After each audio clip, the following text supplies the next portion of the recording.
২২ ফেব্রুয়ারি Washington ডিসিতে governance working সেশনে মার্কিন president Donald Trump জানান, বাংলাদেশের রাজনৈতিক পরিস্থিতি শক্তিশালী করতে আমেরিকা $২৯ বিলিয়ন সহায়তা দিয়েছে। মাত্র ২ সদস্যের একটি অপরিচিত বাংলাদেশি ফার্ম এই সহায়তা পেয়েছে। এর ২ দিন পর পররাষ্ট্র উপদেষ্টা তৌহিদ হোসেন সাংবাদিকদের বলেন, $২৯ মিলিয়ন সহায়তা নিয়ে ডোনাল্ড ট্রাম্পের বক্তব্যের বিষয়ে সুনির্দিষ্ট তথ্য নেই। এনজিও ব্যুরো বলেছে, এমন কোনো তথ্য নেই। মার্কিন আন্তর্জাতিক সহযোগিতা সংস্থা ইউএসএইডের $২৯ মিলিয়ন প্রকল্প বাংলাদেশের ২ জন ব্যক্তির মালিকানাধীন কোনো সংস্থাকে প্রদানের অভিযোগটি সত্য নয় বলে দাবি করেছে পররাষ্ট্র মন্ত্রণালয়। ৩ মার্চ মন্ত্রণালয়ের এক বিজ্ঞপ্তিতে এ তথ্য জানানো হয়।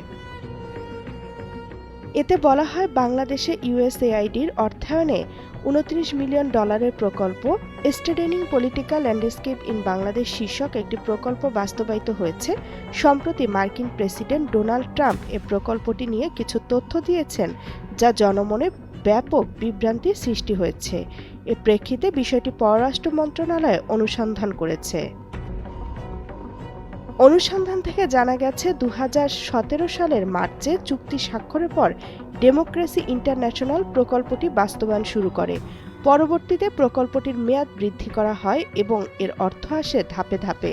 শুরুতে এসপিএল প্রকল্পটি ছিল ৫ বছর মেয়াদী এবং বাজেট $১৪ মিলিয়ন।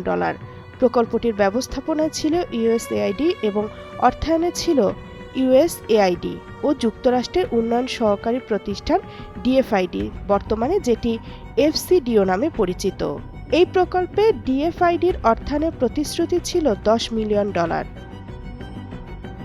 এসপিএল প্রকল্পের মূল উদ্দেশ্য ছিল রাজনৈতিক সহিংসতা হ্রাস করে শান্তি ও সম্প্রীতি বৃদ্ধি, রাজনৈতিক দলগুলোর মধ্যে শান্তিপূর্ণ সহাবস্থান তৈরি, দলগুলোর সক্ষমতা বৃদ্ধি, দলগুলোর অভ্যন্তরীণ গণতন্ত্র চর্চার উন্নয়ন এবং প্রতিনিধিত্বমূলক নেতৃত্বের বিকাশে উৎসাহ প্রদান।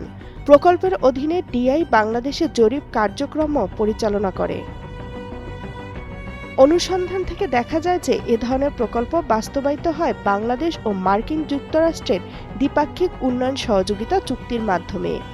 এক্ষেত্রে ব্যক্তিবিশেষের কোনো কিছু করার ক্ষমতা থাকে না। তামান্না তাহসিন খান, কালের কণ্ঠ।